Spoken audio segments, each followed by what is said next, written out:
पटियाला से इसे अरुण बनर्जी है और उनका भी हम लोग स्वागत करते हैं। ये पंजाब इकाई के सचिव हैं।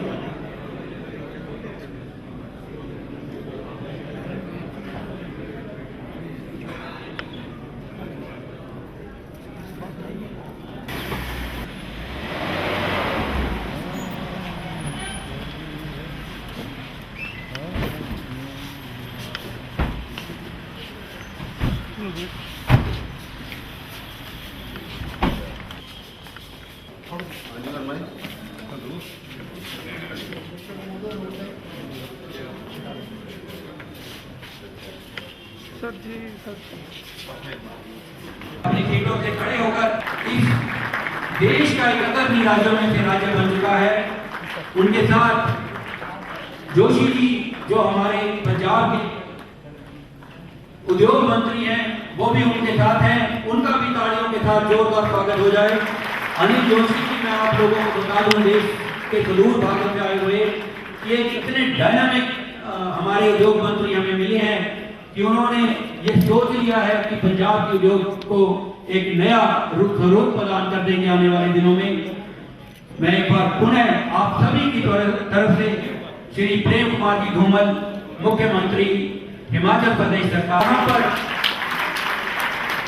लगभग 300 प्रतिनिधि समूचे देश से आए हुए हैं और बाकी प्रतिनिधि पंजाब प्रदेश से हैं। उनकी तरफ से इन सभी महानुभावों का स्वागत है। श्री सुजीत खन्ना जी से मेरा निवेदन है कि मंच पर अपना स्थान ग्रहण करें।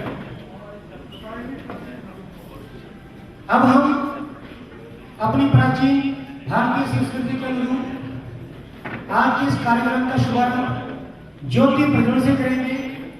मेरा अपने गण्यमान्य अतिथियों से ये निवेदन है कि दीप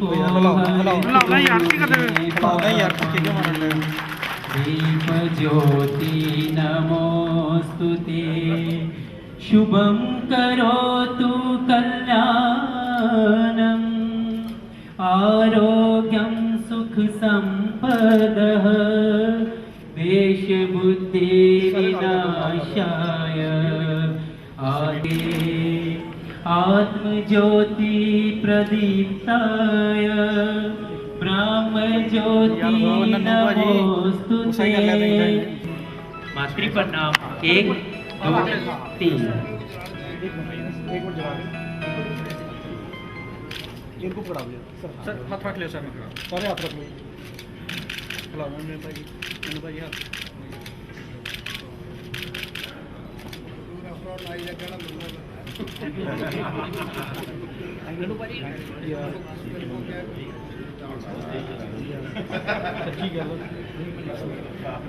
भूरी भावों से थी। मेरा निवेदन है जो बाएं हाथ पे बंधु बैठे हैं ये प्रेस की दीर्घा के लिए है, ये जगह प्रेस के बंधुओं के लिए रिक्त कर दें। धन्यवाद। वंदे मातरम सुजला सुफला मलयज शीतला शस्य श्यामला मातरम वंदे मातरम शुभ्र ज्योत्स्ना पुल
शरीरे बहुते तुम्ही मां शक्ति हृदये तुम्ही मां भक्ति तुम्हारोई प्रतिमा त्वम हि दुर्गा दशि प्रहरिणि धारिणी कमला कमलदल विहारिणी वाणी विद्या दायिनी नमामि त्वां नमामि कमला कमला मतुला सुजला सुफला मातरं वन्दे मातरं श्यामलां सरिलां सुस्मिता भूषिता धरणी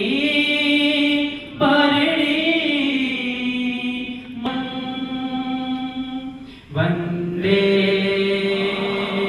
मातरं भारत माता की जय।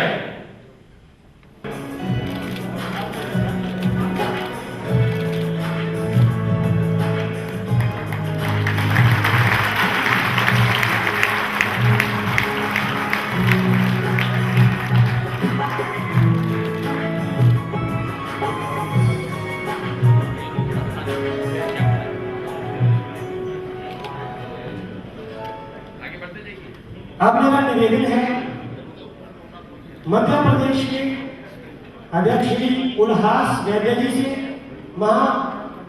महाराष्ट्र के अध्यक्ष श्री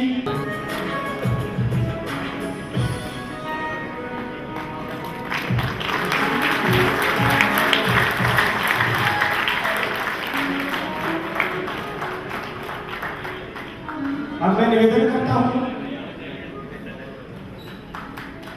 लघु उद्योग भारती हिमाचल के अध्यक्ष श्री तेजेंद्र गोयल जी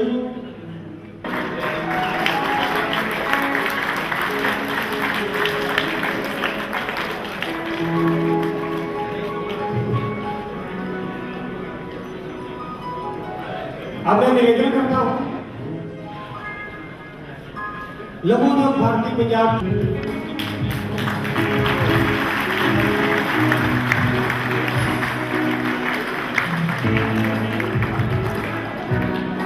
पंजाब की विभिन्न इकाइयों से आए हुए महासचिव जनरल से श्री हरीश गुप्ता जी, अमृतसर से श्री जीपी सिंह जी, लुधियाना से योगेश गंभीर जी, सरहद से मनोज बिमरा जी, बटाला से रविंद्र हांडा जी,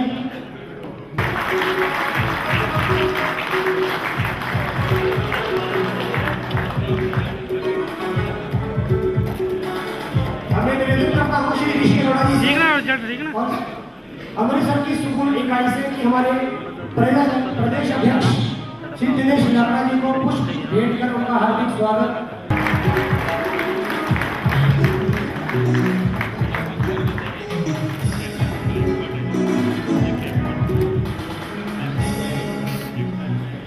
अब मैं निवेदन करता हूं लघु उद्योग भारती अमृतसर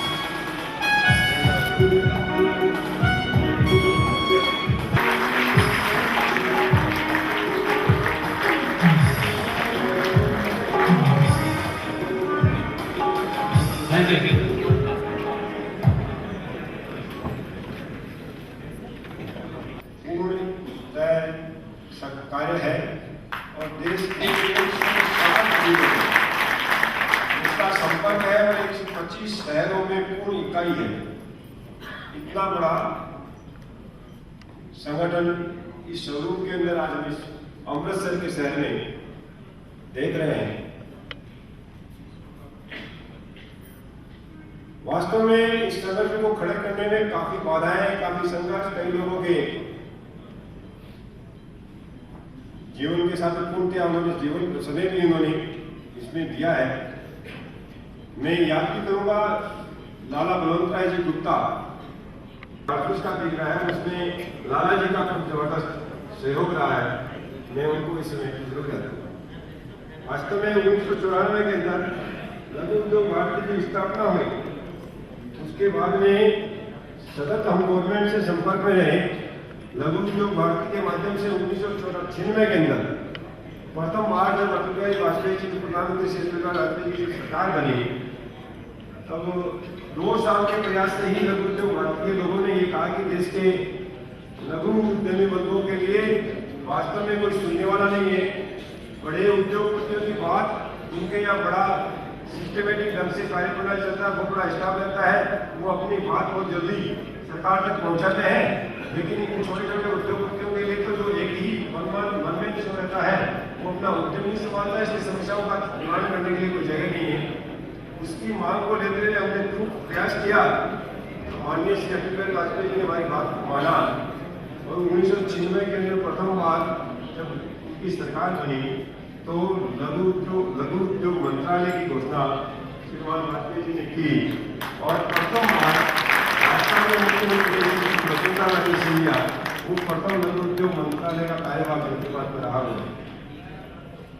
1998 के अंदर ये जो छोटा भारत शिक्षापन यहाँ पे परिषद में देख रहे हैं, मैं भी उस 1998 के कार्यक्रम में उपस्थित था।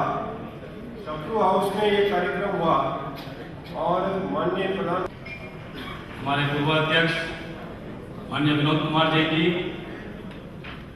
माननीय दिनेश नाकरा जी हमारे पंजाब के अध्यक्ष, मंच पर विराजमान हमारे अरविंद धूमल जी एंड मंच पर विराजमान अन्य महानुभाव, पूरे भारत वर्ष से आए हुए विविध प्रांतों से मुख्य लोग यानी प्रमुख मंत्री, पदाधिकारी एवं उद्यमी बंधुओं, भाइयों और बहनों,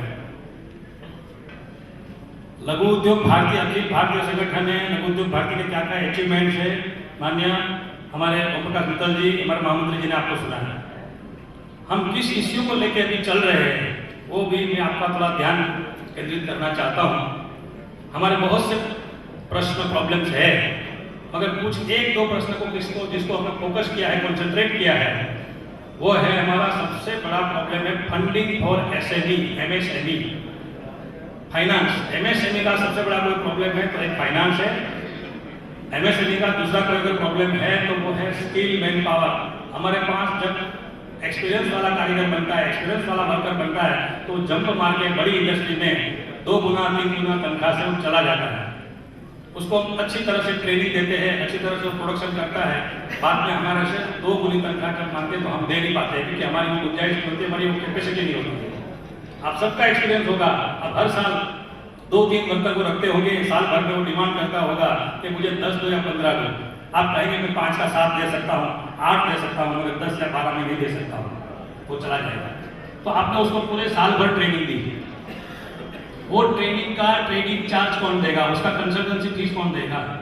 गवर्नमेंट बड़ी बड़ी ट्रेनिंग इंस्टीट्यूट खड़ी करती है। 1,50,00,000 जो MSME के जो उद्यमी है, अगर वो चाहे तो हर साल 3 crore skill man power government को और बड़ी इंडस्ट्री को प्रोवाइड कर सकते हैं।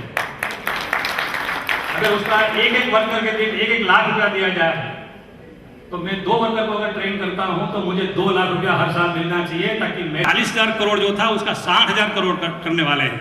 मैं कहता हूं कि अगर यही अमाउंट अगर पूरे MSME से जोड़ दी जाए, लघु उद्योग भारती जैसे संगठनों के साथ जोड़ दी जाए और जो इंडस्ट्री वर्कर 2-3 वर्कर रखती है उसका अगर रजिस्ट्रेशन किया जाए जस्ट लाइक ए नरेगा, तो वो रजिस्टर्ड हुए जो लेबर है, जो फ्रेश है, जिसको हम ट्रेन करते हैं, प्रोडक्शन उसका मार्केट में बिकता भी है, ऐसी ट्रेनिंग मिलती है। ये कोई ऑर्डिनरी ट्रेनिंग नहीं है। और वो ट्रेनिंग इंस्टीट्यूट में तो खाली हम प्रैक्टिकल करते हैं, वो गुड्स बिकता नहीं है। हमारे यहाँ जो ट्रेनिंग लेते हैं उनका तो गुड्स मार्केट में बिकता है, जिसको हम अनुभवी लोग बोलते हैं, एक्सपीरियंस वाले लोग बोलते हैं। तो इसके लिए अगर MSME को as a training centre accept किया जाए तो मैं मानता हूं कि जो प्रॉब्लम हमारे को बुला के किया जाता है कि बगासिया जी हमारे को स्किल मैन पावर डेवलपमेंट का प्रॉब्लम है, लघु उद्योग भारती को हर प्रांत में ट्रेनिंग इंस्टीट्यूट शुरू करनी चाहिए।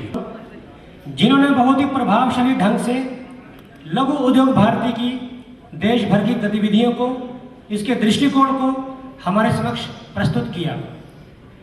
अब मैं लघु उद्योग भारती पंजाब के अध्यक्ष श्री दिनेश लाकड़ा जी से निवेदन करता हूं कि वे यहाँ पर आएँ और एमएसएमईज को पंजाब में जिन समस्याओं का सामना करना पड़ रहा है उनका क्या समाधान हो तथा सरकार इसमें क्या सहायता कर सकती है तथा इस विषय में सरकार से हमारी क्या अपेक्षाएं हैं उसके विषय में हमको बताइए। श्री लाकड़ा जी।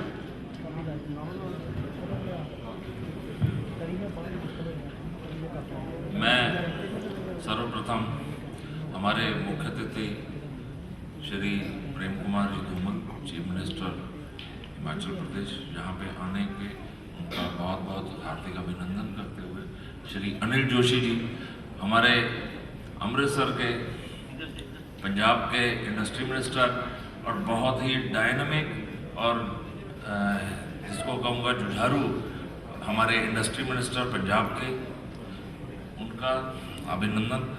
और हमारे बाकी लघु उद्योग भारती के राष्ट्रीय अध्यक्ष जनरल सेक्रेटरी हमारे श्री विनोद कुमार जी जैन, पूर्व राष्ट्रीय अध्यक्ष, और मंच पे बैठे हुए लोग, और सामने मेरे बैठे हुए सारे पंजाब से आए हुए भारतीय जनता पार्टी या उसके लीडरगण, और हमारे लघु उद्योग भारती के विभिन्न क्षेत्रों से आए हुए, पूरे ऑल ओवर इंडिया से आए हुए मेरे साथी बहनों और भाइयों।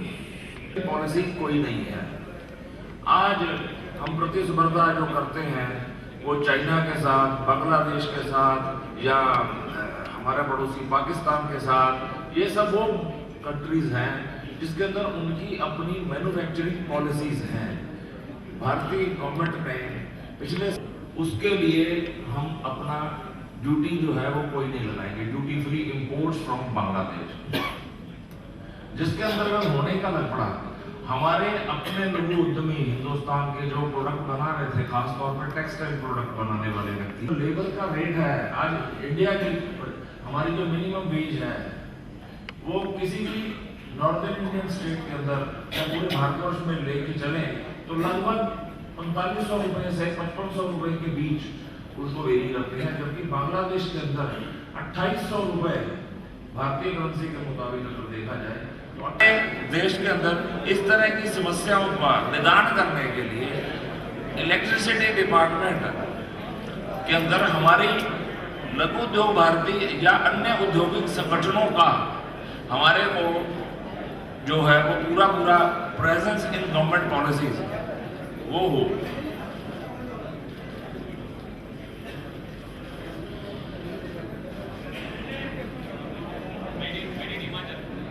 लैंड की एक बहुत बड़ी समस्याएं चलती हैं हमारे हिमाचल प्रदेश में और पंजाब में, जिसके अंदर खास तौर पर लीज के ऊपर जो इंडस्ट्रियल प्लॉट्स दिए गए लोगों को,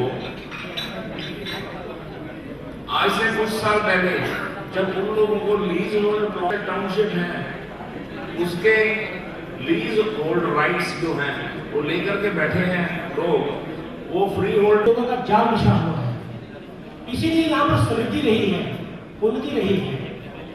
परंतु भारत में कुछ ऐसे प्रदेश हैं जहाँ पर प्राकृतिक संपदा तो प्रचुर मात्रा में है, परंतु वहां पर बदहाली है।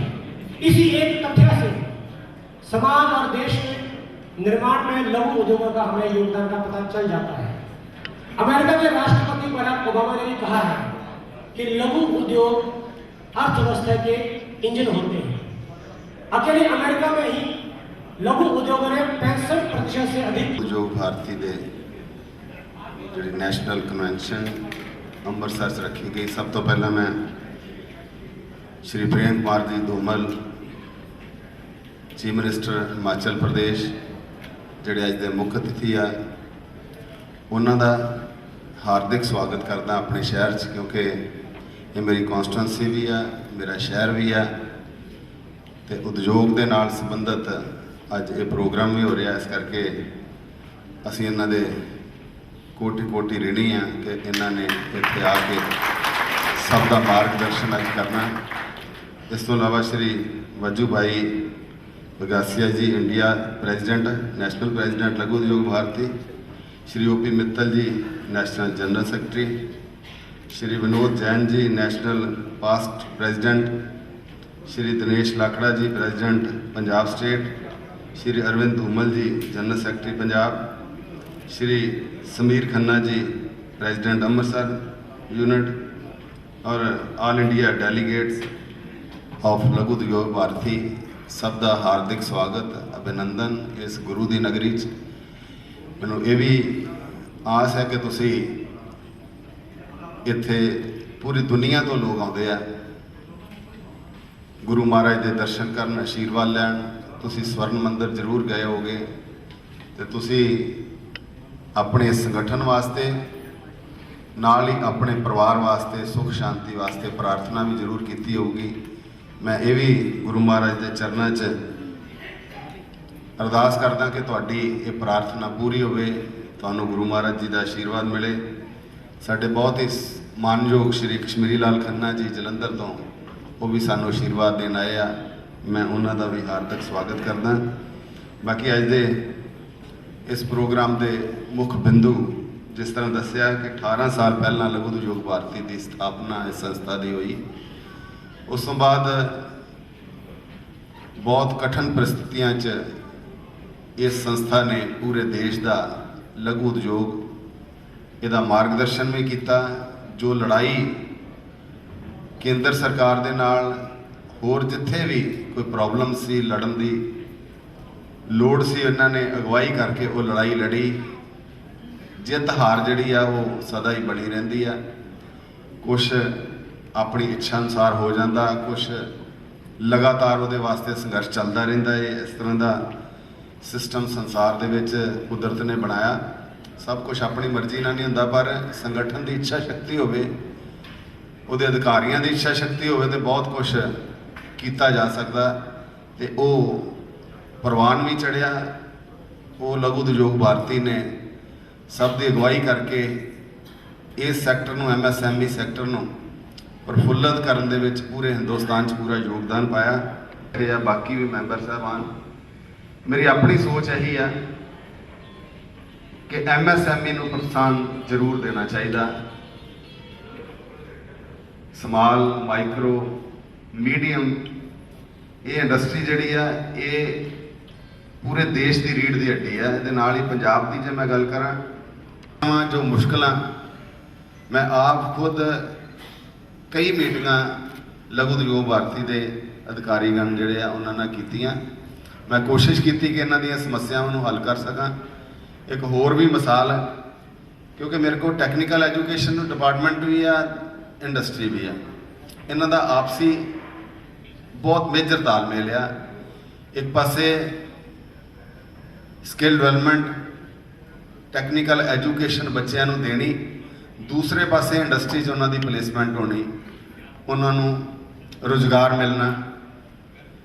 मैं कोशिश की है कि जिथे टैक्नीकल एजुकेशन और इंडस्ट्री का होर बेहतर तालमेल हो सके, उहदे च लघु उद्योग भारती के जिहड़े पंजाब के तुहाडे प्रेसिडेंट ने दिनेश लाकड़ा जी, उन्होंने मैं अपने एक बहुत बड़े इंस्टीट्यूट जिहड़ा बहुत रिप्यूटेड इंस्टीट्यूट है शहीद भगत सिंह कॉलेज फिरोजपुर, वह बोर्ड ऑफ गवर्नर का चेयरमैन भी लगाया कि जो तुसी टैक्नीकल एजुकेशन दे विच स्किल डेवलपमेंट जे तुहाडे मन दे विच लघु उद्योग भारती दे कोई भी ऐसी इच्छा है, कोई प्रपोजल ऐसी है, तुसी वो इंप्लीमेंटेशन च लियाउणा चाहुंदे जे तो तुहानूं आप डायरैक्ट जिहड़ा वो मौका दिता इस लघु उद्योग भारती नूं कि तुसी अपनी जो सोच है उत्थे भी अप्लाई कर सको, ताकि बेहतर मौके जिहड़े आ वो बच्चों वास्ते नौजवानों वास्ते जिहड़े रोजगार दे वो भी अगे आने वाले समय दे विच वो मिल सकन। इस तरह जिहड़े काम है इन्हां मीटिंगां तो बाद, क्योंकि बहुत बड़े इंडस्ट्रिस्ट मैं सबनों आप खुद टाटा अंबानी या इस लैवल के बहुत सारे इंडस्ट्रिस्ट है जिन्होंने मैं आप खुद अपने डिपार्टमेंट वालों अपने वालों चिट्ठियां लिखियां कि वो इत्थे आन के इन्वेस्टमेंट करन, उद्योग लगाउण। पर यह है कि उन्हों का की मन है, जो जवाब आए कि सही मौके पर असीं कोशिश करांगे, वो साडी ड्यूटी सी। वेलकम है वड्डे इंडस्ट्री आवे, वड्डी इन्वेस्टमेंट पंजाब दे विच होवे, उहदे नाल जो सैलरीज आउंदियां उहदे नाल भी इस लघु उद्योग नूं बहुत प्रोत्साहन मिलता है।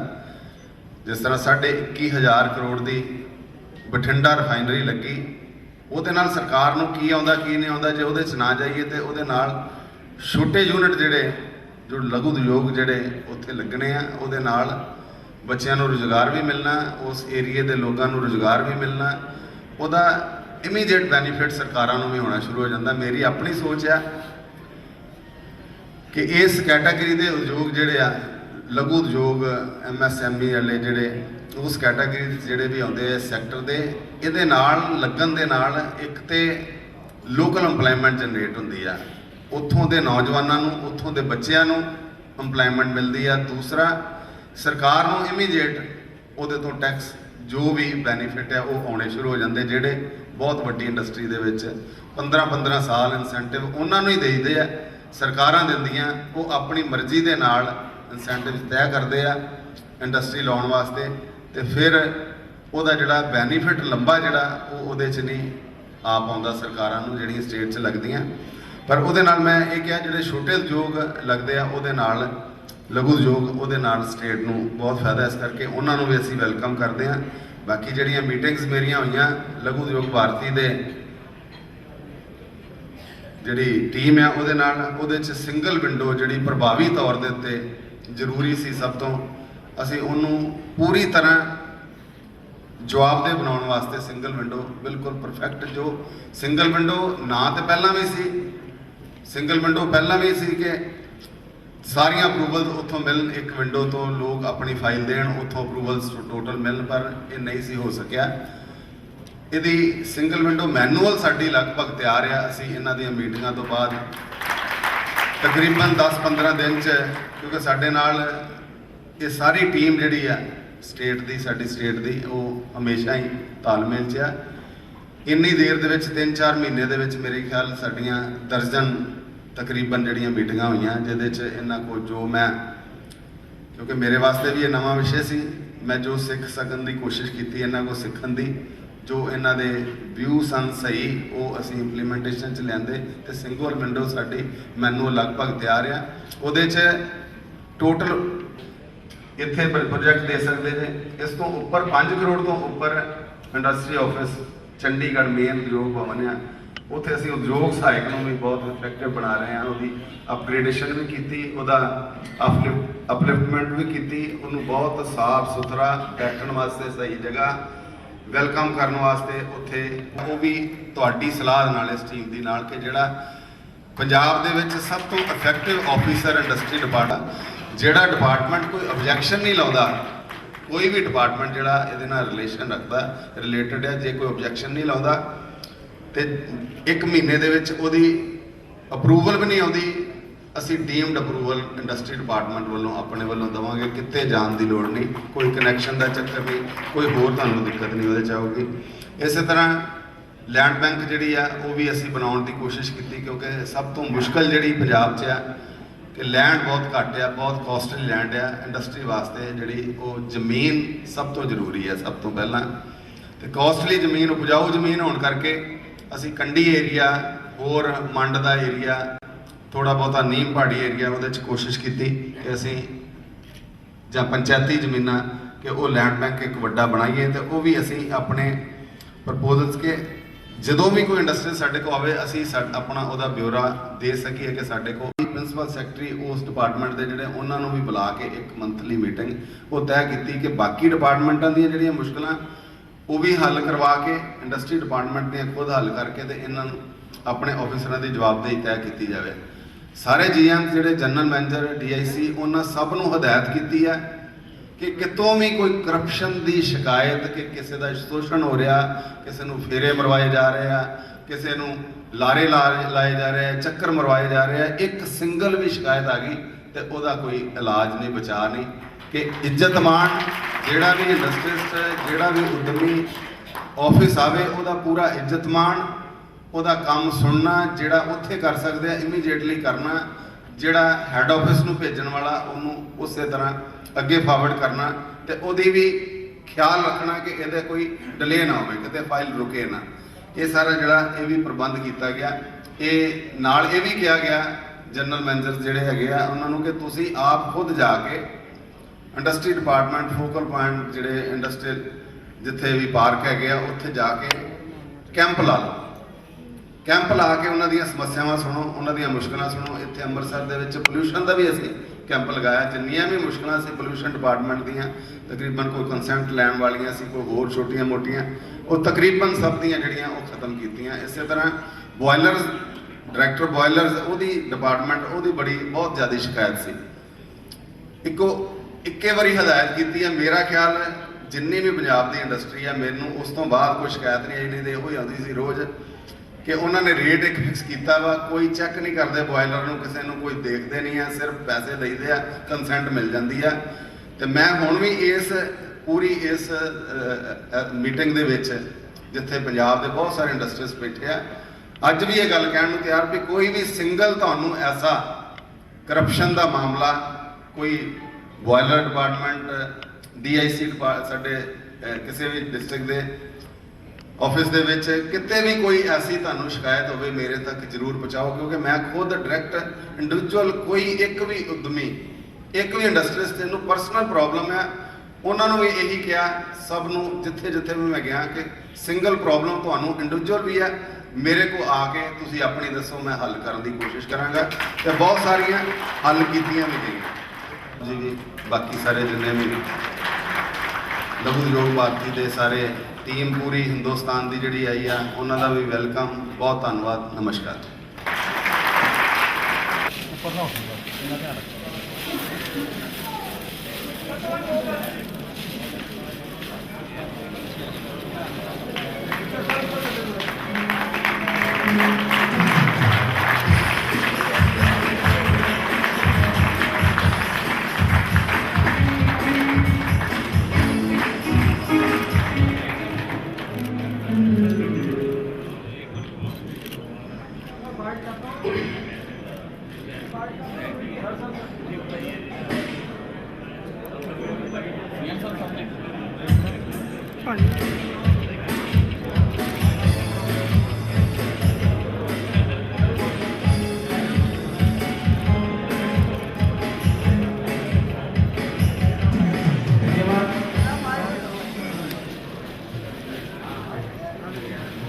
व पंजाब के उद्योग मंत्री जोशी जी व मंचासन पदाधिकारण व भारत के सभी प्रांतों से आए उद्यमी बंधुओं, आपका पंजाब की इस पवित्र नगरी में व प्रेस बंधुओं आपका स्वागत है। हिमाचल के मुख्यमंत्री ने अपने सतत प्रयासों से हिमाचल में विकास के नए आयाम स्थापित किए हैं। इनके नेतृत्व में राज्य में औद्योगिक क्रांति आई है और आज जब कभी भी आपको वो हिमाचल जाने का मौका मिले तो हिमाचल के कोना कोना पंचायत की हर जगह से आपको ये उनके प्रयासों का वहाँ पे देखने को मिलेंगे। आप जा रही है नए विकसित औद्योगिक क्षेत्र में लोगों के सूक्ष्म उद्योगों के लिए 25% औद्योगिक के जाने के लिए आपसे प्रार्थना की जा रही है। देश की सेवा के भीतर की सामान बेचने पर और ऐसी विशेष फार्म भरने की प्रक्रिया लागू हुई है, उसे वापस लिया जाए या 5 करोड़ रुपए सालाना टर्नओवर वाले उद्योगों पर बहुत ही गतिशील उद्योग एवं तकनीकी शिक्षा मंत्री श्री अनिल जोशी जी, लघु उद्योग भारती के राष्ट्रीय अध्यक्ष Baju Bhai Mageshiya ji, immediate past president Shri Vinod Jain ji, अखिल भारतीय महामंत्री श्री OP मित्तल जी, आदरणीय श्री कश्मीर लाल खन्ना जी, श्री राकेश राठौर जी, पंजाब लघु उद्योग भारती के अध्यक्ष श्री गणेश लाकड़ा जी, महामंत्री श्री अरविंद जी, देश भर से आए हुए सभी सम्माननीय डेलीगेट्स, प्रतिनिधि मित्रों, पत्रकार मित्रों, सभी सम्मानीय अतिथिगण, सबसे पहले तो मैं श्री विनोद जैन और दिनेश लाकड़ा जी का धन्यवादी हूँ। तो बहुत पहले आपने उन्होंने आग्रहपूर्वक कहा कि आपको आना ही है इस कार्यक्रम में, और जिस दिन उन्होंने निमंत्रण दिया तब हमारा आज का दिन फ्री था। अचानक पहले 11 अगस्त को और फिर 18 अगस्त के लिए केंद्रीय नेतृत्व ने सभी भाजपा शासित राज्यों के मुख्यमंत्रियों को बुलाया था about good governance, what they have done in their states, अपने अपने राज्यों में अच्छे कदम क्या उठाए। अनिल जोशी जी भी पंजाब का प्रतिनिधित्व करने के लिए वहां पर मेरे साथ ही थे, लेकिन आप लोगों का आदेश लघु उद्योग भारती का केंद्रीय नेतृत्व ने माना और दोपहर बाद दोनों को छुट्टी दे दी कि हम आपके पास हाजिरी रखेंगे।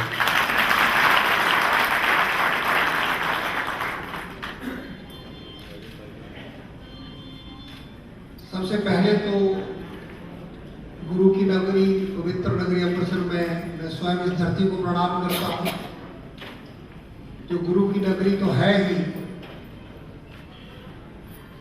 मैं राष्ट्रीय स्तर का इस कॉन्फ्रेंस करने के लिए स्वागत करता हूँ और मुझे आप सबके दर्शन करने का आपने अवसर दिया, इसके लिए आपको धन्यवाद देता हूँ।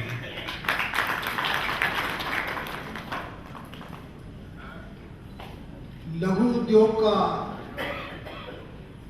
देश की आर्थिक स्थिति में, इकोनॉमिक एक्टिविटी में बहुत बड़ा योगदान है।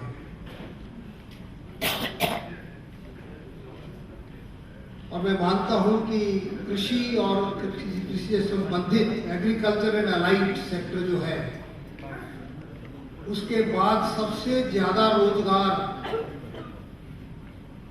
अगर कोई सेक्टर प्रदान करता है तो वो सूक्ष्म, लघु और मध्यम उद्योग है, micro, small and medium industry. और केवल रोजगार ही प्रदान नहीं करता, ये सम्मान भी प्रदान करता है, इज्जत भी देता है। मैंने बहुत सारे लोगों को स्वयं देखा है अपने आप, जो स्वयं मोल्डिंग का काम करते होंगे,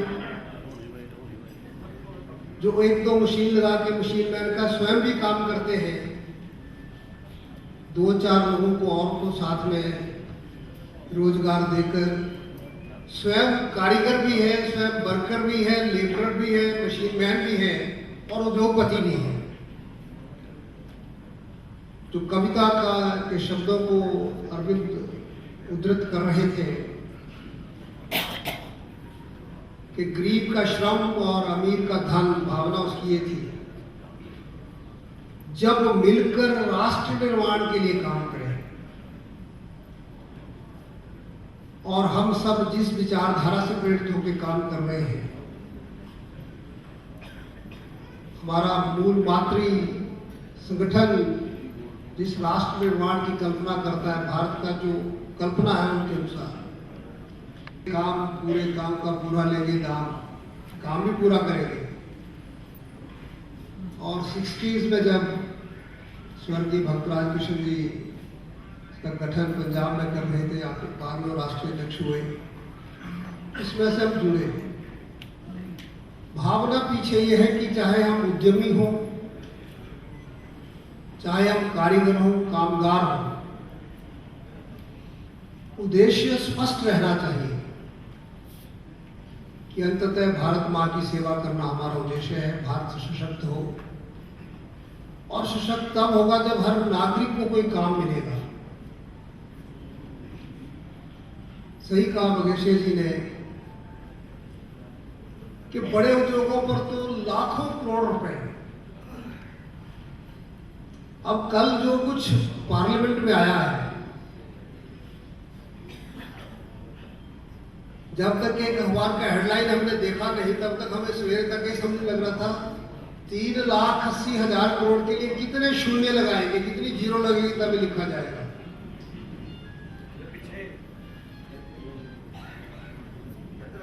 तो आज चाहे micro, small and medium industry का सेक्टर है, जहां कुछ हजार करोड़ भी अगर भारत सरकार इन्वेस्ट कर दे तो देश से बेरोजगारी खत्म हो सकती है। और जिसका जिक्र किया गया कि चाइना से हम घबराएं,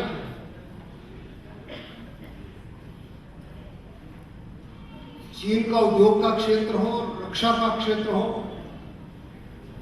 अंतर्राष्ट्रीय प्रतिस्पर्धा का क्षेत्र हो, भारत मां के बेटे बेटियों में वो उतनी दक्षता है, इतनी योग्यता है कि वो उसका मुकाबला कर सकते हैं। आवश्यकता उस नेतृत्व की है जो नेतृत्व को आत्मविश्वास पैदा कर सके और आवश्यक सहायता दे सके। कठोपनिषद में एक वाक्य आता है, money is the sixth sense. उद्योग में भी, लघु उद्योग में वही सबसे बड़ी स्थिति है। लाख का लोन लेकर लघु उद्योग वाला, मीडियम उद्योग वाला, माइक्रो उद्योग वाला ज्यादा रोजगार देता है। इसलिए किस वर्ग को, किसको हमें समर्थन देना है, सामर्थ्य जुटाना है, उसके लिए जब तक के प्रायोरिटीज तय नहीं होंगी। अभी जिक्र किया गया दिनेश लाकड़ा जी के द्वारा कि बांग्लादेश में लेबर को कितनी पेमेंट मिलती है, इंपोर्ट ड्यूटी कितनी है।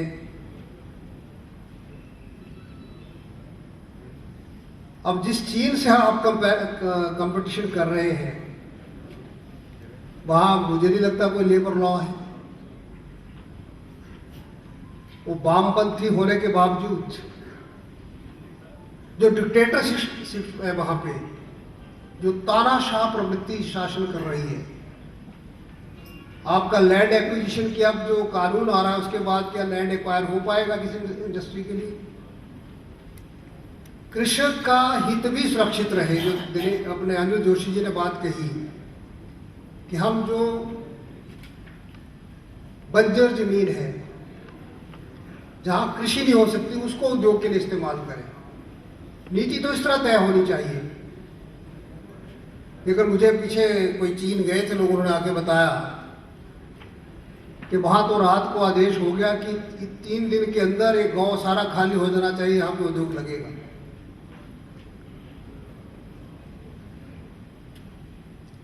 एक दृष्टिकोण ये भी है, वहां मानवीय अधिकार नहीं है, वहां लोकतंत्र नहीं है। यह दृष्टिकोण भी गलत है। अगर मानवीय अधिकार नहीं है, अगर मानव की इज्जत नहीं है, इंसान की वैल्यू नहीं है, तो फिर वो संपन्नता किस काम है? भारतीय जीवन पद्धति, जिसे हिंदू पद्धति कहने में कई लोगों को शर्म आती है, वो भारतीय जीवन पद्धति कह दें। उसमें यही बातों का तो संतुलन बैठाया गया है। मानव का सम्मान भी हो, उसका अधिकार भी मिले, पर राष्ट्र सर्वोपरि हो, देश सबसे ऊपर है। देश है तो हम हैं। और जो चर्चा पंजाब के तरफ से अमृतसर के अध्यक्ष खन्ना जी ने की, दिनेश लाकड़ा जी ने की, अनिल जोशी जी ने कहा कि हमने कई लड़ाइयाँ झेली जिसका आपको कोई नुकसान था नहीं, आपने हमारा नुकसान कर दिया।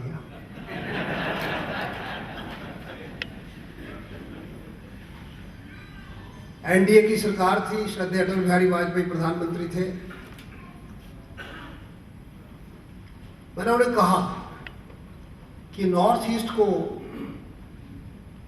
जो डिसएडवांटेज है, लैंड लॉक्ड है, डिस्टेंस है, रॉ मटेरियल वहां नहीं है। वहां जो आपने 1997 से 2007 तक के लिए एक विशेष औद्योगिक पैकेज दिया है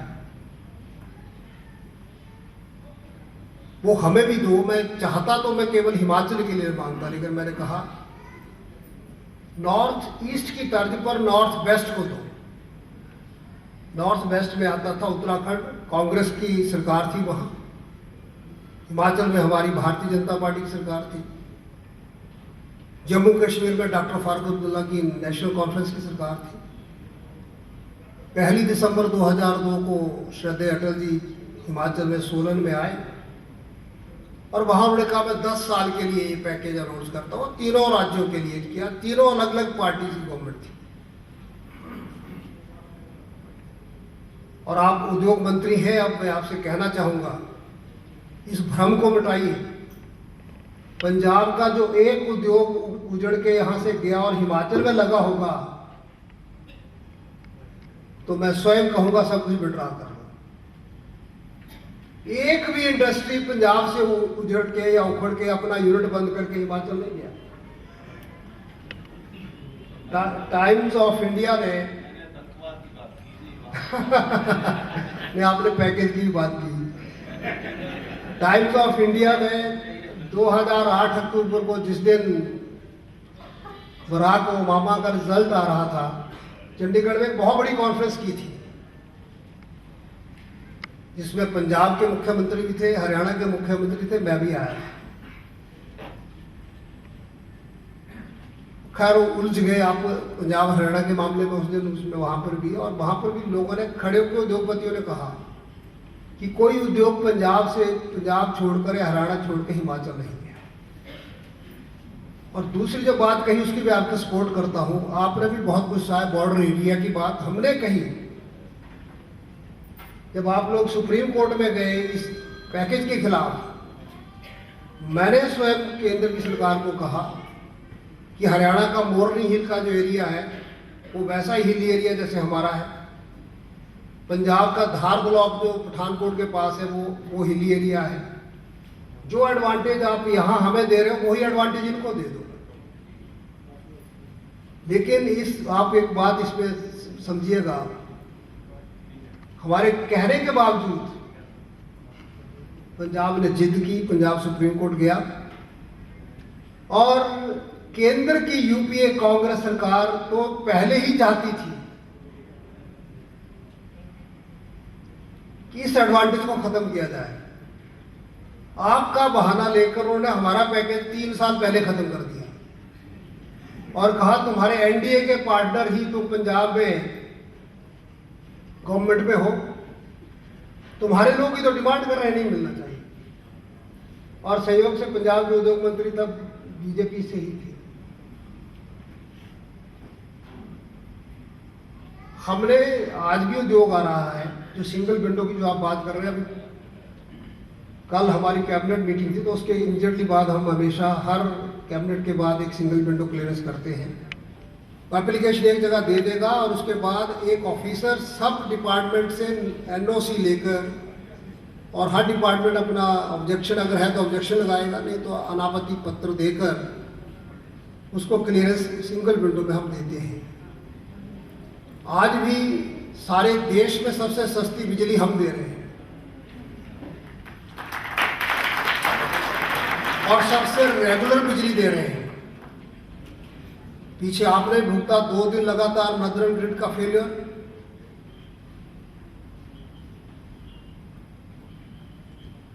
और जिसके बारे में एक एसएमएस भी चला था कि प्रधानमंत्री ने कहा कि देखा 8 घंटे का इलेक्ट्रिसिटी फेलियर, जो पावर फेलियर कैसा होता है। 8 घंटे में बिजली ना मिलने से, पावर ना मिलने से तुम्हारी क्या हालत हुई। तुमने जो 8 घंटे भुगता, मैं 8 साल से भुगत रहा हूं।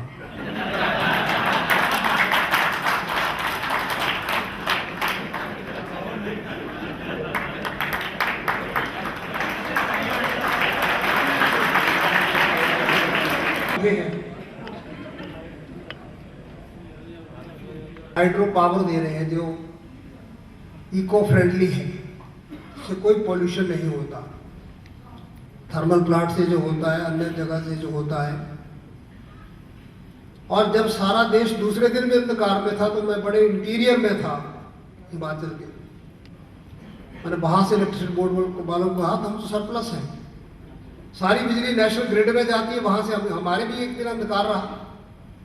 लेकिन मैं अपने बोर्ड को बधाई देना चाहता हूँ, दूसरे दिन उन्होंने मुझे वहां आनी में मैं था, वहां फोन उनका आया कि सर अभी सारे देश में रिस्टोर नहीं हुई, हमने इंडिपेंडेंट ऑफ द कंट्री अपने तौर पर ही सारे हिमाचल में बिजली रिस्टोर कर दी है, हमने अपने आप को इंडिपेंडेंट कर दिया।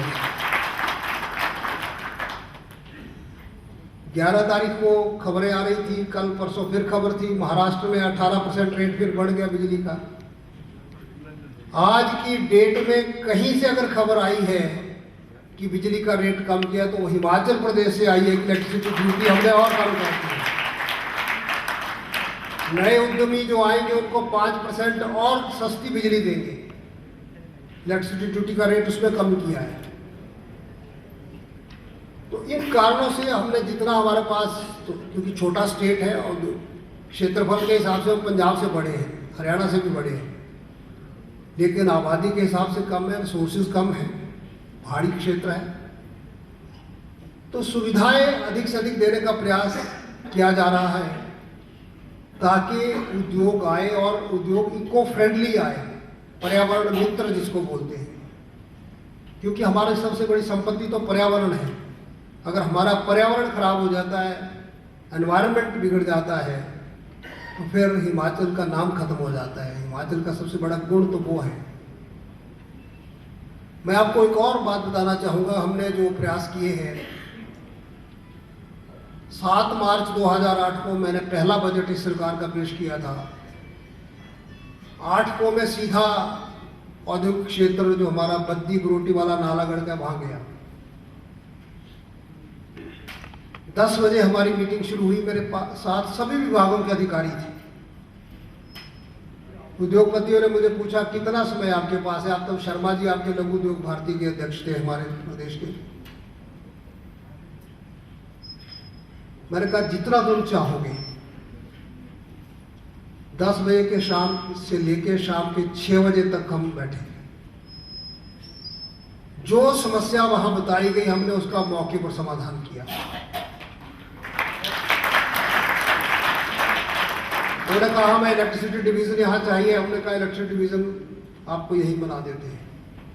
उन्होंने कहा रेवेन्यू के काम के लिए हमें बाहर जाना पड़ता है, दूर पड़ता है। हमने कहा रेवेन्यू के लिए तहसील यही, तहसील ऑफिस। उन्होंने कहा लॉ एंड ऑर्डर के लिए, मैंने कहा औद्योगिक क्षेत्र है इसलिए एक एसपी, एक district, with in district police district एक और क्रिएट किया वहीं पे। फिर जो पॉल्यूशन की बात मैं कर रहा हूँ, हमने कहा तुम पॉल्यूशन कंट्रोल बोर्ड के पास शिमला आते हो गाड़ियों में, और उद्योगपति हो तो हर कोई अपनी गाड़ी लेके चला है। गाड़ियाँ शेयर नहीं करते तो पॉल्यूशन फैलाते हो, पेट्रोल जलाते हो। मैंने पॉल्यूशन कंट्रोल बोर्ड का ऑफिस भी वहीं स्थापित कर दिया कि तुम्हें आना नहीं पड़ेगा, यहीं पे तुम्हारी क्लियरेंस मिलेगी। और उसमें भ्रष्टाचार ना हो इसलिए क्लियरेंस ऑनलाइन अप्लाई करो, ऑनलाइन क्लियरेंस देंगे। गुजरात में था, दूसरा प्रदेश हमारा था, हमने किया। और फिर जो ड्रग कंट्रोलर का ऑफिस था उसके लिए भी उन्हें जाना पड़ता था शिमला। 400 यूनिट जो आया जोशी जी, वो पंजाब से कोई नहीं था, वो आया गोवा से, वो आया महाराष्ट्र से, वो आया कर्नाटक से, वो आया गुजरात से। 12-15 यूनिट गुजरात वालों के लिए, लेकिन उन्होंने गुजरात में भी रखा। यहाँ उनकी कंसेशन थी, उसका लाभ लेने के लिए वो हिमाचल आए। और जो अन्य राज्यों से मैंने सबको पूछा, हरियाणा से भी गया, लेकिन हरियाणा वाला हरियाणा में बंद करके नहीं आया। सेकंड यूनिट के लिए आए क्योंकि आप लालच में आए। एक्साइज का बेनिफिट था, इनकम टैक्स का बेनिफिट था, मेरा सारा स्टडी किया हुआ है। उन दिनों में उद्योग विभाग मेरे पास ही था। तो उस्मान साहब उनके चेयरमैन हैं, वो जैन साहब जानते हैं। उन्होंने कहा हम जापान की मदद से इन्वेस्टमेंट कर रहे हैं। 108 करोड़ का उनका यूनिट था। और उद्घाटन के समय उन्होंने कहा सर हमारा ये 8वां यूनिट है। मैंने उन्हें कहा मेरा लकी नंबर तो 9 है, अभी आपके 8 हुए। मैं उनको धन्यवाद देता हूँ। उन्होंने कहा उसी समय घोषणा की कि अगला यूनिट भी हम लगाएंगे, और शायद 125 करोड़ का एक 9th यूनिट भी उन्होंने वहाँ स्थापित किया, वर्धमान मिल वालों ने करने का। तो माहौल बना इन्वेस्टमेंट फ्रेंडली, लेबर प्रॉब्लम ना हो इस पर इंश्योर किया जाता है। कोशिश है हमारी, लेकिन निश्चित तौर पे डिसएडवांटेज है। दूर का क्षेत्र होने के कारण रेलवे लाइन चंडीगढ़ की कालका जाके आपको लेना पड़ता है। फिर मैं उस अगले दिन 9 मार्च को बादल साहब के पास पंजाब में गया, ब्रेकफास्ट उनके साथ किया। उद्यमी ज़्यादातर चंडीगढ़ में, पंचकुला और चंडीगढ़ में रहते थे और आते हिमाचल में थे। तो हमने सिसवा रोड, बादल साहब को मैं उनका धन्यवादी हूँ और परमिंदर ढींडसा जी का धन्यवादी हूँ, पीडब्ल्यू मिनिस्टर थे। अब बद्दी का हमारा औद्योगिक क्षेत्र और चंडीगढ़ में केवल 22 किलोमीटर का रास्ता, बहुत बढ़िया सड़क बन के तैयार हुई है। जो आपका इंटरनेशनल एयरपोर्ट मोहाली बना, उसमें भी हमारे साथ कनेक्ट किया गया है। और बादल साहब को मैंने कहा, गर्मियों में आपको बिजली कम होती है, आपको कट लगता है, सर्दियों में हमारे यहाँ नदियों में पानी जम जाता है तो हमारे जनरेशन कम होता है। मैं गर्मियों में 300 मेगावाट बिजली आपको फ्री दे दूंगा, सर्दियों में आप मुझे दे देना जब आपके यहाँ सरप्लस होती है। और आज तक वो कंटिन्यू चल रहा है, हम उनको फ्री देते हैं। और आज नरेंद्र भाई भी थे उस कॉन्फ्रेंस में, उन्होंने कहा शरद पवार और जयराम रमेश आए तो मैंने उनको ऑफर किया कि फ्यूल तुम ले आओ, कोल लगना तो कोल ले आओ, गैस लगना गैस ले आओ, कारखाना हमारा होगा, 2000 मेगावाट बिजली गुजरात वाले दे देंगे ताकि नेशनल ग्रिड फेल ना हो। हमने कहा हमारे पास जब हम सत्ता में आए तो 2838 मेगावाट बिजली थी, आज हमारे पास 9131 मेगावाट बिजली है। हम पावर सरप्लस हैं। जो राज्य कट लगा रहे हैं हम कहते बिजली ले लो, कहते नहीं बिजली लेनी नहीं है, कट लगाना है। राज्य का एक का नाम नहीं लूंगा मैं, दिल्ली के पास है,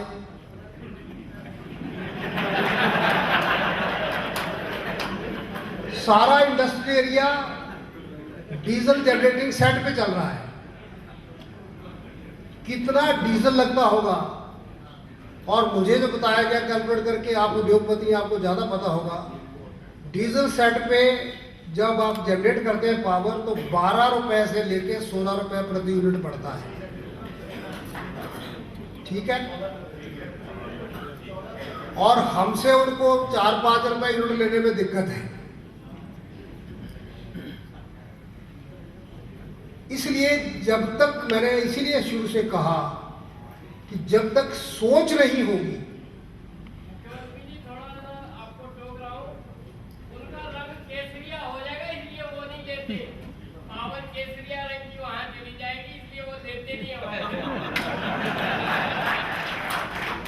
मैं तो गुजरात वालों की टी शर्ट देख के समझता हूँ सारे केसरिया हो जाना चाहिए।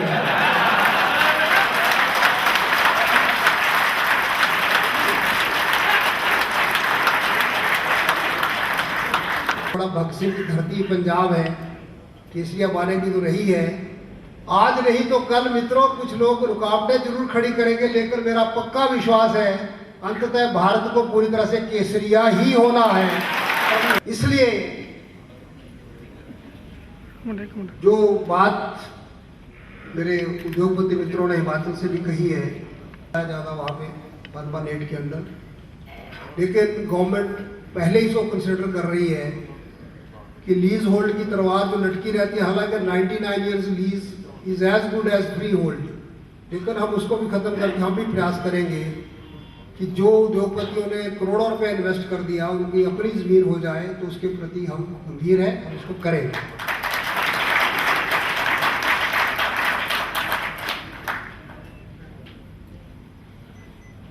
करना हम सबको मिलकर आगे बढ़ने की आवश्यकता है। दुनिया इंतजार कर रही है किसी ऐसी अल्टरनेट व्यवस्था की जो दुनिया को बदल के दिखाए, जो दुनिया का नेतृत्व करे।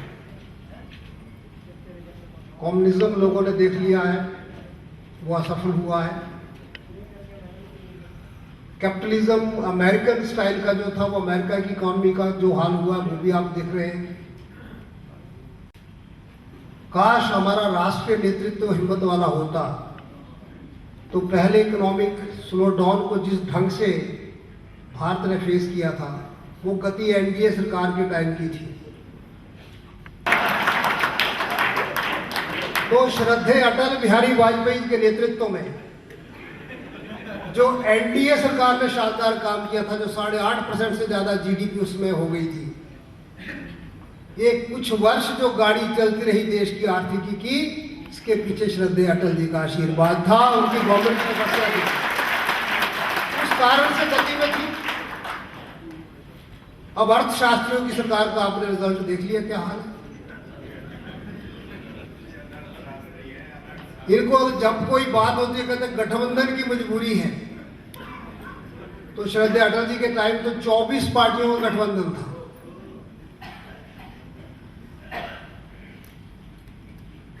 जब तक अपनी हिम्मत ना हो, मुझे याद है हम लोकसभा में थे, नरसिंह राव जी की सरकार थी, डॉक्टर मनमोहन सिंह वित्त मंत्री थे,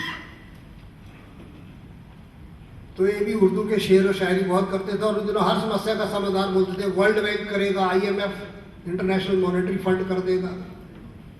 तो एक चर्चा में भाग ले रहा था, मैंने कहा डॉक्टर साहब आपको शेर बड़े पसंद है, मैं आपको एक बात बताऊं। उन्होंने कहा इरशाद।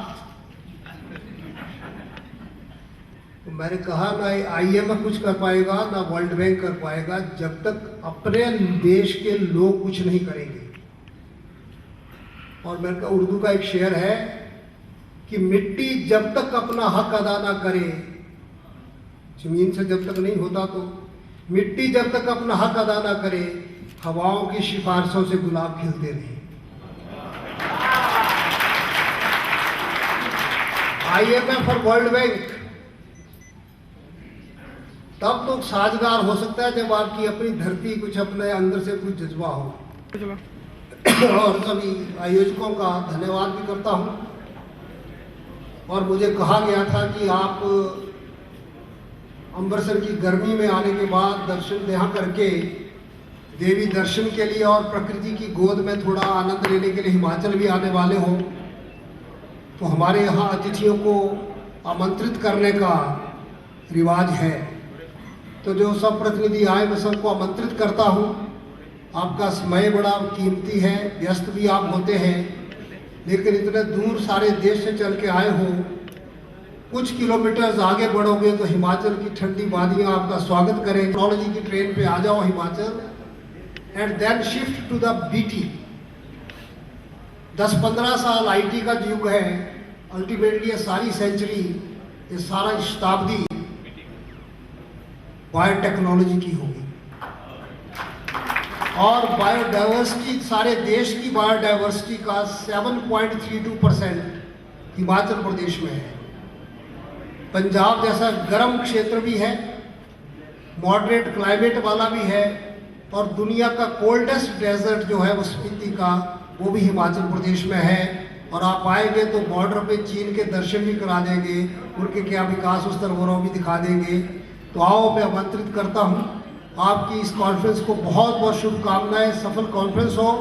और उसके बाद थोड़ी रेस्ट के लिए हिमाचल आइए, देवभूमि आइए, और पूरी फिर से शक्ति प्राप्त करके अपने अपने कारोबार में लग जाइए। धन्यवाद, जय हिंद।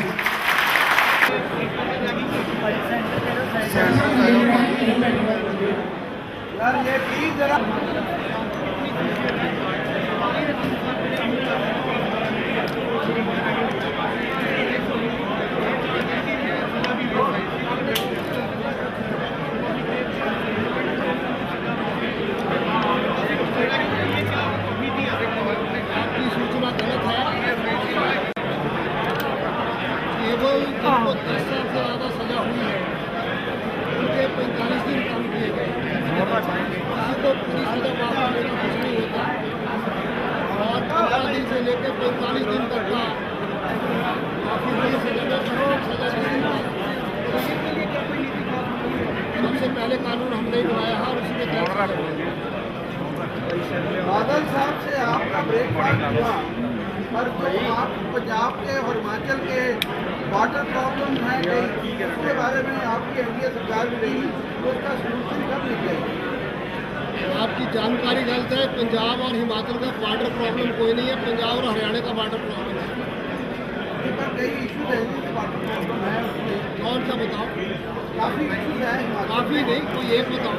ये जो रावी का इशू है, रावी का भी इशू है, वो हाथ थले करो, हाथ थले कर लो साहब जी। और हिमाचल में पानी का कोई इशू नहीं। सर आपने कहा कि पंजाब को अपने बिजली 300 मेगावाट फ्री दी है और सर्दी में बिजली लेंगे। क्या पंजाब सरकार के साथ ऐसी योजना बनी है कि वहाँ पर पंजाब सरकार बिजली के लिए इन्वेस्ट करे और वो बिजली पंजाब को सप्लाई करे? कोई ऐसा समझौता हुआ हिमाचल और पंजाब सरकार के लिए कि बिजली वहाँ प्रोड्यूस हो रहा हो, सप्लाई जो है इधर पंजाब की प्रोड्यूस कर रहे हैं। पंजाब को किस भाव में देते हैं सर बिजली आप जो? पंजाब को 300 मेगावाट अपने पास, अगर वो ज़्यादा कहेंगे तो ज़्यादा भी एक्सेस की जा सकती है। तो इस गर्मी में पंजाब सरकार ने कितनी बिजली दी आपकी सर टोटल? इस साल में कोई सिर्फ चुनाव का इशू क्या होगा जी? What are the issues of the election in the state? Election में जो शानदार काम 5 वर्षों में हिमाचल प्रदेश में हुआ है, अभी तक 69 अवार्ड हमारे प्रदेश को मिले हैं। वर्ल्ड बैंक से, एशियन डेवलपमेंट बैंक से, भारत सरकार से। पिछले 3 साल से 20 पॉइंट प्रोग्राम इम्प्लीमेंटेशन हम देश भर में नंबर 1 पर हैं। हर राशन कार्ड होल्डर को हम 3 दालें, तेल, नमक, घी सस्ते रेट पे दे रहे हैं। APL परिवार को 525 रुपये का प्रतिमाह लाभ होता है और BPL को 890 रुपये का लाभ होता है। 5 साल में APL वाले को 31,500 रुपये का लाभ हुआ है और BPL वाले को 54,000 रुपये का लाभ हुआ है। स्कूल में भर्ती बच्चों को 1 से 10वीं तक मुफ्त में भर्ती दी जा रही है, चाहे APL है चाहे BPL है, सबको। अटल स्वास्थ्य सेवा योजना में हर मरीज को एम्बुलेंस मुफ्त उपलब्ध कराई जाती है, इलाज मुफ्त है, मुफ्त घर छोड़ के आते हैं। और अटल आवास योजना में मकान बनाने के लिए पैसे दे रहे हैं। अटल बिजली बचत योजना में 4 CFM बल्ब सबको मुफ्त दिए हैं। 64 करोड़ हमारा खर्च हुआ और 110 करोड़ रुपये का 1 साल का फायदा कंज्यूमर को हुआ है। लेवल ऑफ सेटिस्फेक्शन बहुत हाई है, लोग खुश हैं। मजदूर, कर्मचारी, किसान, बागवान, महिला वर्ग, दलित वर्ग और नौजवान सबको लाभ पहुँचा है। स्कूल क्लास के लिए कांग्रेस सरकार में 11% बजट दिया जाता था, हम 25% दे रहे हैं। उनके टाइम में लास्ट ईयर में उनके 231 करोड़ था, हमारे 965 करोड़ था। अगर आपकी शांता जी से कॉम्प्रोमाइज हो गया या होगा? हमारा कोई झगड़ा ही नहीं था, हमारा बहुत बढ़िया मित्रता है। मुझे लग तो रहा है जी पोलिटिकल डिफरेंस है। आपको गलत लग रहा था, पोलिटिकल मैसेज आपने देखा होगा कितनी रैलियों में निकलते थे। शांता जी ने स्वयं कहा BJP सरकार बनाएगी, टटके बनाएगी भारत। कोयला घोटाला के ऊपर क्या कहना चाहते हैं? कोयला घोटाला जो हुआ देश में, इसके ऊपर क्या प्रतिक्रिया आपकी? कोयले की दलाली में सबका मुंह काला हुआ है, अब उनको त्याग पत्र देना चाहिए और जाना चाहिए।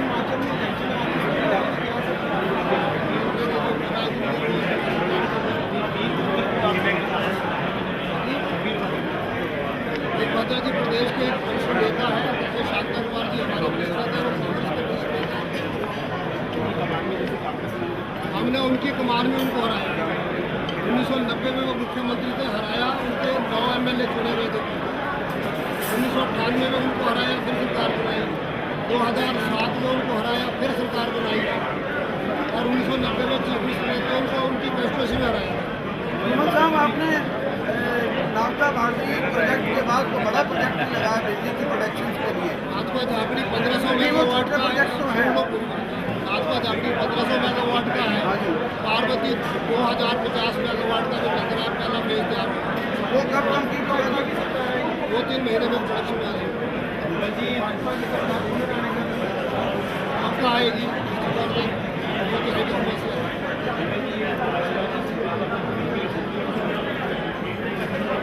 सोच को सुधारिए, सोच को सुधारिए। भाजपा की छवि धूमिल नहीं होगी, भाजपा की छवि बहुत विकसित हुई है, तो आप दूसरी पार्टी से पत्रकार हो तो जो मैं कह रहा हूँ वो चाहिए। नॉर्दर्न इंडिया में सीएम साहब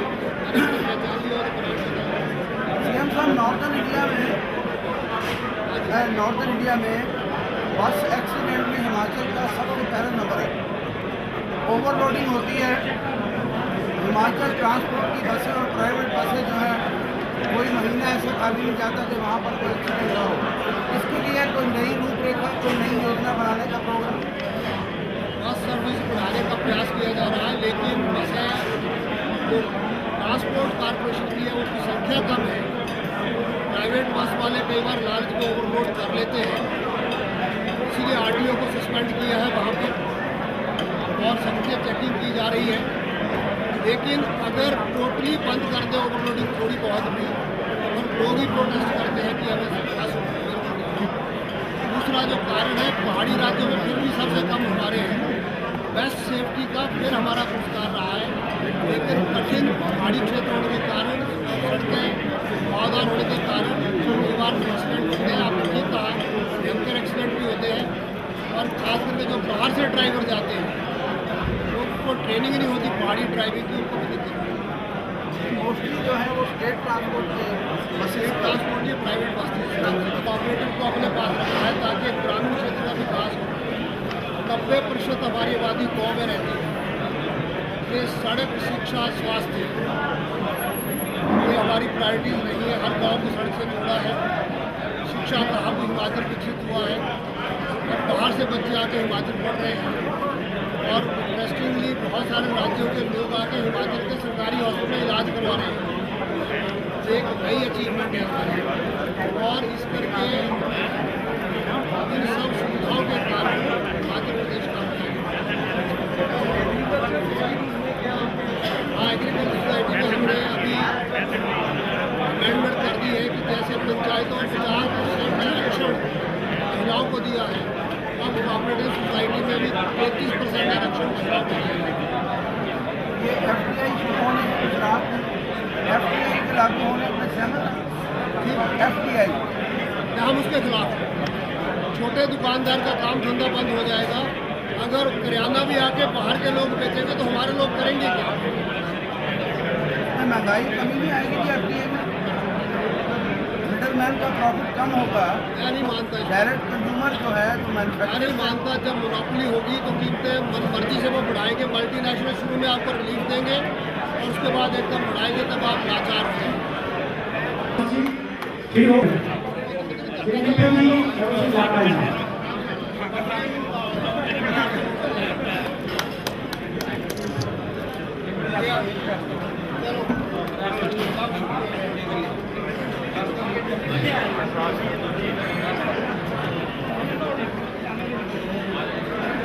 मुख्य अतिथियों का, मीडिया के बंधुओं का सबका धन्यवाद करें। श्री विनोद जैन जी।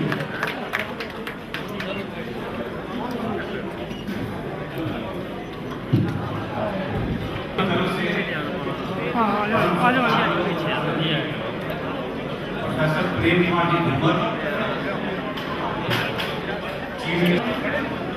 हमारे सभी सहयोगी Shriman Nitish Rathore ji, Sanjeev Khanna ji, vice chairman Khadi and village industry board Shriman Kashmir Khanna ji, मैं इन सब